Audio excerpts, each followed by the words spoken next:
कैसे पहचानोगे? सुबह का चेहरा कुछ है, दोपहर का चेहरा कुछ है, शाम का चेहरा कुछ है। आदमी गिरगिट तो 5-7 रंग बदलता है, लेकिन सुबह से शाम में आदमी तो हजारों रंग बदल लिया करता है। कौन है सच्चा दोस्त? किसे मानोगे मेरा दोस्त सच्चा है? जिंदगी बीत जाएगी, सच्चा दोस्त नहीं ढूंढ पाओगे। मैं पुलक सागर आपसे निवेदन करता हूं कि सच्चा दोस्त ढूंढने में समय मत गमाओ, सच्चे दोस्त बन जाओ। सच्चा दोस्त अपने आप प्राप्त हो जाएगा यदि हमारे अंदर वफादारी है, हमारे अंदर ईमानदारी है। सच्चे दोस्त बन जाओ, इससे सच्चा दोस्त अपने आप मिल जाएगा। दूसरों में मत ढूंढो, दोस्ती भीतर ढूंढने का प्रयास करो। गरीबी के दिन, फटे हाल, खाने को कुछ नहीं, इतने बुरे दिन आ गए कि एक वक्त की रोटी भी नसीब नहीं। सुशीला पत्नी ने कहा, क्यों ये गरीबी के दिन भोगता है, द्वार द्वार भटकता है, 2 वक्त की रोटी नहीं मिलती है।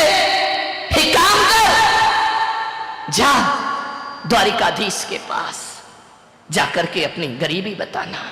उसने कहा, तू पागल हो गई? वो मेरे बचपन का बाल सखा, उसे जाकर के गरीबी के दिन बताऊं? भूखा मर जाऊंगा, लेकिन दोस्त को जाकर के हाल नहीं दिखाऊंगा। मैं कुछ नहीं मांग सकता उससे, ये मेरी दोस्ती निस्वार्थ दोस्ती है। मैंने आज तक अपने दोस्त से कुछ मांगा नहीं है, मैं कुछ भी नहीं मांगूंगा। पत्नी ने कहा, तुम्हारा दिमाग खराब है, तुम गरीब हो, वो सम्राट है। अरे चले तो जाओ, एक बार मिल तो लो, एक बार देख तो लो। पत्नी सही होगी, सही सलाह देगी, पत्नी गलत होगी तो गलत। जीवन को संवारती है पत्नी, ध्यान रखना। एक सही सलाह देने वाली पत्नी मिल जाए तो मैं कहता हूं पत्नी से बड़ा दुनिया में कोई दोस्त भी नहीं हुआ करता है। यदि सही सलाह देती है, बहुत अच्छी दोस्त होती, जीवन की हमसफर होती है। पत्नी केवल भोग की वस्तु नहीं हुआ करती है, पत्नी केवल काम करने वाली नौकरानी नहीं हुआ करती है, पत्नी जीवन की परम मित्र भी हुआ करती है। और परम मित्र ऐसी होती है कि दशरथ के युद्ध में यदि पहिया गिर जाए रथ का, तो पत्नी उंगली लगा करके रथ को युद्ध के क्षेत्र से बाहर कैके लेकर के आ जाती है। पत्नी भी एक मित्र होती है, ध्यान रखना। जाओ तुम द्वारिकाधीश के पास। उसने कहा, तू देख ज्यादा जिद मत कर। बोले एक काम करो। बोले क्या? मत मांगना, मिल लो। अब जाने की तो जल्दी मची। मिल लो ये शब्द बड़ा समझ में आया उसके। गया, पत्नी से बोला, देख सम्राट के दरवाजे पे जा रहा हूं। ऐसा भिखारी सा जाऊंगा क्या? देख कुछ कपड़े पड़े हैं क्या? पत्नी भीतर गई, एक मटके में एक अंगरखा रखा था, फट गया, पुराना, लेकिन मन में तो था कि कुछ तो पहन कर जाऊं। पहन के गया। कहानी मालूम है आपको, ऐसा नहीं है कि नहीं मालूम है। अंगरखा बांधा, 3 मुट्ठी चिवड़े रखे, चला दोस्त से मिलने। मांगूंगा नहीं, मन में यही सोच, मांगूंगा नहीं। मांगना तो मरने के समान हुआ करता है, मांगूंगा नहीं। लेकिन बहुत दिनों से द्वारिकाधीश को देखा नहीं। वो क्या जाने द्वारिकाधीश क्या है, उसकी नजरों में तो आज भी कन्हैया है, आज भी वही कृष्ण है, आज भी वही कान्हा है जो जंगलों में गाय चराया करता था। वही सोच के जा रहा। गरीब है, तन पे कपड़े नहीं, वो क्या जाने सम्राट क्या होते हैं। वही दिमाग में रख के जाता है, वही कन्हैया मिलेगा, वही कृष्ण मिलेगा। बचपन में चने चुरा कर खाते थे, माखन चुरा कर खाते, वही मिलेगा मेरा दोस्त। जैसे ही द्वारिका में पहुंचा, क्या देखता है? सोने की द्वारिका, इतनी सुंदर। रोज प्रातः जिसकी बीथियों पर गुलाब जल सिंचा जाता है, जहां बेल लताएं लहराती हैं, द्वार द्वार तोरण द्वार बने हैं, रंगोलियां चौक बन करके दरवाजों पर पड़ी है, हजारों लोग आ रहे हैं, जा रहे हैं। आंख फटी की फटी रह गई उसकी। ये द्वारिका, स्वर्ग जैसी द्वारिका। ऐसा लगता है देखकर इंद्र की अमरावती धरती पर उतर आई हो। बड़े बड़े गजराज, अश्वरोही, पदयात्री, देख करके आंख फटी रह गई। उसने कहा, पगली कहां भेज दिया तूने मुझे? इतनी सुंदर द्वारिका नगरी, सोने की द्वारिका थी। ध्यान रखना, जिस नाम के पीछे का लग जाए ना, वहां सोना ही सोना होता है, ध्यान रखना। नहीं मालूम द्वारिका काय की थी? सोने की। लंका काय की थी? अमेरिका। सोने ही सोना, ध्यान रखना। जहां का लग गया वहां कंचन ही कंचन है। मान्य गया, देखा इतनी सुंदर द्वारिका, आंखें फटी की फटी। पूछा जाकर के राहगीरों से, हो भाई? बोले चल है। बोले नहीं, इतना बता दो द्वारिकाधीश कहां रहते हैं? अरे लोगों ने कहा पागल, गांव का गवारिया, द्वारिकाधीश कहां रहते हैं? सम्राटों के महल नहीं जानता तू? महल में रहता मेरा कन्हैया, जो गाय चराता था, लकड़ी लेकर के माखन चुराता था गोपियों से, वो महल में रहता है? बोले हाँ। बोले मुझे बता दो, सुबह से शाम हो गई, द्वारिकाधीश का घर बता दो मुझे। किसी ने कहा वो जो सोने का महल दिख रहा है ना, ये द्वारिकाधीश का महल है। आंखें चौंधी आ गई उसकी, द्वारिकाधीश इसमें रहते हैं। गया हारा सा। जब मित्र बहुत ज्यादा धनवान होता है ना, तो हीन भावनाएं मन में आती हैं।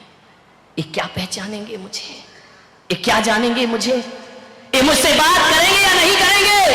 द्वारिकाधीश का महल, द्वार पे गया, भैया द्वारिकाधीश से मिलाओ। लोगों ने चला, कहां द्वारिकाधीश? पागल है क्या? शकल देख, अपनी औकात देख, फटे पुराने चीथड़े पहना है। वो कह रहा द्वारिकाधीश से मिला दो, मेरा बाल सखा है। बोले पागल हो गया, पागल खाने में डालो इसको।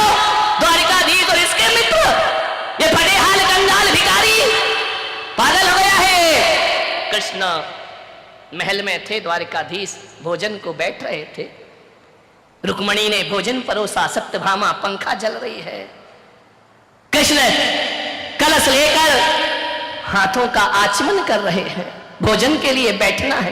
पीतांबर से हाथ पहुंच रहे हैं। खबर पहुंची कि जाओ मुझे मिलने दो। ये शब्द टकराए द्वारिकाधीश के कानों में। उन्होंने कहा कौन है? सेवक गए, महाराज कोई एक भिखारी आपके दर पे आया है। भिखारी इतना जिद क्यों कर रहा है? पता नहीं महाराज, दिमाग खराब है उसका। क्या नाम है? बोले नाम तो कुछ बताता नहीं। बोले क्यों? पूछ के आओ वो कौन है और कहां से आया है। सैनिक दूसरे दौड़े आए, बोले महाराज एक भिखारी है, आंखों में कीचड़ है, पैरों में पदत्राण नहीं है, कपड़े फटे हुए हैं, एक कंगाल है, मानसिक रूप से विक्षिप्त है, अपना नाम सुदामा बताता है। सुदामा मेरा मित्र। हाथों में कलश लिए थे, कलश फेंका कृष्ण ने। भागे, दौड़े दौड़े भागे द्वार की ओर, दरवाजे की ओर। अरे पागलों से वहां क्यों खड़ा कर रखा है? उसे भीतर लेकर आओ सम्मान के साथ। महाराज आप नहीं समझ रहे ये कौन है? अरे छोड़ो, कहते हैं नारायण। कृष्ण दौड़े दौड़े भागे, पीतांबर नीचे गिर गया। जाके देखा सुदामा खड़ा है।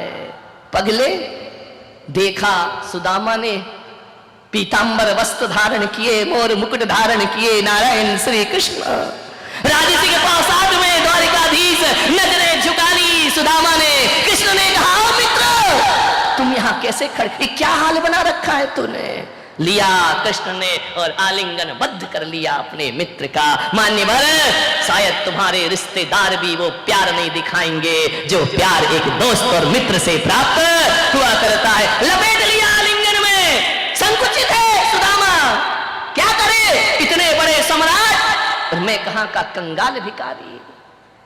हाथों का सहारा देकर कृष्ण ले गए। रुक्मणी ने देखा कौन है, इतने सम्मान से लेकर आ रहे हैं। ले जाकर के बिठाया ऊंचे आसन पर। रुक्मणी से कहा इसके पैर धो, देखो कैसे पैरों में बीमारी फट रही है, खून रिस रहा है। पागल कहीं का, पदत्राण भी नहीं पहनता है। कलश से पैर धोए, संकुचित है सुदामा। ऐसे भी कोई दोस्त होते हैं दुनिया में, ऐसे भी कोई मित्र होते हैं दुनिया में। पैरों को अपने दुपट्टे से पोंछ रहे नारायण कृष्ण, आंखों से आंसू गिरा रहे। पगले ये क्या हाल तेरा है, ये क्या परिस्थिति बना ली तूने? चल स्नान कर। स्नान कराया, गुलाब की पंखुड़ियों के जल से स्नान कराया, सुगंधित लेप लगाए। ये कैसा दीनहीन जीता है तू? मेरा मित्र होकर कुछ नहीं बोला। अभी तक सुदामा एक शब्द भी नहीं बोला। प्रेम जहां मुखर होता है ना तो शब्द मौन हो जाया करते हैं। कुछ नहीं बोल रहा। तू इतना लजाया सा क्यों है? तू इतना संकुचित क्यों है पागल? देखना, मित्र के घर इतने बरसों के बाद तूने याद किया है मुझे। कहां था तू? कुछ नहीं बोला, मौन है। भोजन परोसा। कृष्ण ने कहा शादी कर ली? सिर हिला दिया, हां। अरे मित्र दो ही, विवाह कर लिया और मुझे याद नहीं किया। एक बार तो मुझे खबर देता। मन ही मन कह रहा तुम कहां सम्राट और मैं कहां कंगाल। क्या तुम मेरे महल में, मेरे झोपड़ी में, शादी में, विवाह में आते? अच्छा एक बात बता, भाभी कैसी है? तेरे जैसी बुद्धू है या थोड़ी समझदार है? मन ही मन कह रहा यदि वो समझदार नहीं होती तो आज मैं तुम्हारे महल में आया नहीं होता। बोला कुछ नहीं। चल भोजन कर। बोल सुदामा, तू पहली बार आया है, भाभी ने क्या दिया है मेरे लिए?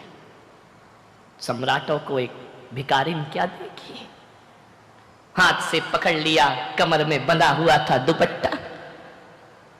कृष्ण ने कहा क्यों रे, हमसे चोरी करता है? हम चोरों के सरताज और तू हमसे चोरी कर रहा है? भूल गया कैसे माखन चुराया करते थे, कैसे मटकी फोड़ा करते थे, कैसे गोकुल में जीवन गुजारा करते थे? तू ही तो था ना जो खिड़की से मुझे अंदर करता था, जाओ कन्हैया माखन चुराओ। हम जैसे चोरों से चोरी कर रहा है? पागल कहीं का। हम चोरों के। बता क्या दिया भाभी ने? क्या दे? 56 भोग सामने रखे हैं और कहां चिवड़े खिलाएगा? पकड़ लिया जोर से। कृष्ण ने कहा पागल तू छल मत कर मेरे से। छलिया नाम मेरा है, छलिया नाम तेरा नहीं। तू मुझसे छल कर रहा है। बता क्या है? क्या भेजा? भाभी खाली हाथ नहीं भेजेगी। एक झपट्टा मारा नारायण कृष्ण ने, बिखर गए सारे चिवड़े जमीन पर। कृष्ण ने कहा ये भेजा है? बोले हाँ। बोले एक काम कर सुदामा, तेरी भाभी का बना भोजन तू कर और मेरी भाभी का बना भोजन मैं करता हूं। सुदामा ने कहा नहीं कन्हैया ऐसा मत करो, पहली बार शब्द निकले, ऐसा मत करो, मुझे शर्मिंदा मत करो। कृष्ण ने कहा पागल है क्या? ये देख मोहन भोग कर, ये 56 भोग कर। जमीन पर गिरे हुए चिवड़े नारायण कृष्ण ने उठाए, एक मुट्ठी खाई, आनंद आ गया, प्रेम बरस गया। दूसरी मुट्ठी खाई और भी आह्लादित हो गए कृष्ण। तीसरी मुट्ठी खाने लगे। रुक्मणी ने हाथ पकड़ लिया। ठहरो, सब कुछ आप ही ले लोगे तो हमारा क्या होगा? इतना प्रेम देखा सुदामा ने, इतना प्रेम, इतना प्रेम, इतना वात्सल्य, इतना स्नेह। मैं आपसे पूछता हूं, आपके रिश्तेदारों में भी इतना प्रेम नहीं मिलेगा जो एक मित्र को एक मित्र से प्यार मिला करता है। ध्यान रखिए कैसी रिश्तेदारी निभाई नारायण कृष्ण ने, कैसी मित्रता निभाई कृष्ण ने। रुक्मणी ने हाथ पकड़ लिया। ठहरो ना, सब इसे ही दे दोगे तो हमारा क्या होगा? सुदामा ने कहा कि मुझे दे कहां रहे हैं, ये तो जो 3 मुट्ठी चिवड़े लाए वो भी खा। रुक्मणी ने कहा नहीं प्रभु हमारा भी ध्यान रखो। 1 दिन हुए, 2 दिन हुए, 10 दिन हुए। सुदामा सोच रहा है कि कृष्ण कहेंगे कुछ ले लो, गरीबी मिटा लो। कन्हैया भी काहे को बोलने वाले हैं। बहुत एक से एक कपड़े पहनाए, आभूषण दिए, भोजन कराया, महीने भर हो गए। अब मन तो हो रहा है कि वो पगली क्या कर रही होगी, लेकिन कृष्ण से विदा कैसे लूं? यदि मैं विदा हूंगा तो ये कुछ देने वाले और मांगना मेरे सुख। मैं मांगूंगा तो बिल्कुल नहीं इनसे, सम्राट से। स्वाभिमान से जीते थे सुदामा। एक दिन कृष्ण ने कहा क्यों रे तू यहां मौज मस्ती कर रहा है महल में, भाभी की याद नहीं आती? रोज आती है तो जाता क्यों नहीं? अकेली पड़ी है ना वो, जाता क्यों नहीं है? सुदामा ने कहा जाऊं? बोली जाओ। जाऊं? अरे जाना भाई, कितनी बार पूछेगा, तू आज ही चला जा। सुदामा ने कहा यार यूं तो बड़ी बड़ी बातें कर रहे थे, मेरा मित्र, मेरा बाल सखा, मेरे ये, और अब कह रहे हैं जा। तो बोले मैं जाऊं? कन्हैया समझ गया कि जाऊं जाऊं जाऊं जाऊं बार बार क्यों बोला जा रहा है, कि जैसा आया वैसे ही जाऊं। बोले पागल जा। फिर मुड़ मुड़ के देखता दरवाजे से, शायद अब द्वारिकाधीश बोल दे कि तू ये ले ले, अपनी गरीबी मिटा दे। मैं जाऊं क्या? अरे तू जाता क्यों नहीं है? चल तुझे दरवाजे तक छोड़ के आता हूं। जैसे ही गए दरवाजे पे छोड़ा, बड़े नाटक कर रहे थे, आंसू बहा रहे थे, पैर में खून रिस रहा है तो दुपट्टे से पोंछ रहे थे। जाते समय एक रथ से छुड़वा देते, पैदल जाऊंगा उतनी दूर। रास्ते भर संदेह से भरा सुदामा पलट पलट करके देख रहा है, मन में शंकाएं पैदा हो रही हैं कि अमीरों से कभी दोस्ती नहीं करना चाहिए। कैसा कन्हैया, तूने बचपन में भी छला और अभी भी छला, महीने भर बहुत खिलाया पिलाया, जाते समय एक मोहर भी नहीं दी। कहा था उस पागल से मत भेज, महीने भर से इंतजार कर रही होगी, भूखी मर रही होगी। मन में ऊहा पोह लेकर जा रहा है, चलते गया चलते गया चलते गया, पैदल गया, कोई गाड़ी नहीं, कोई वाहन नहीं। जैसे ही पहुंचा द्वारिका में, क्या देखता है, द्वारिका से जैसे ही पहुंचा अपने झोपड़ी के पास बड़े बड़े महल खड़े हुए हैं। उसने कहा ऐसा तो नहीं कि मैं रास्ता भूल गया। फिर द्वारिका वापस आ गया। उसने गांव वालों से पूछा ये कौन सा गांव है? अरे ये तो देखो कितना बड़े महल, यहां पर हजारों लोग, ये तो झोपड़ा था, ये तो गांव था। मैं रास्ता भटक गया हूं, मुझे मेरे गांव का रास्ता बता दो। ये लगता है मैं 1 महीने चला फिर द्वारिका में वापस आ गया। लोगों ने कहा सुदामा ये अपना ही गांव है,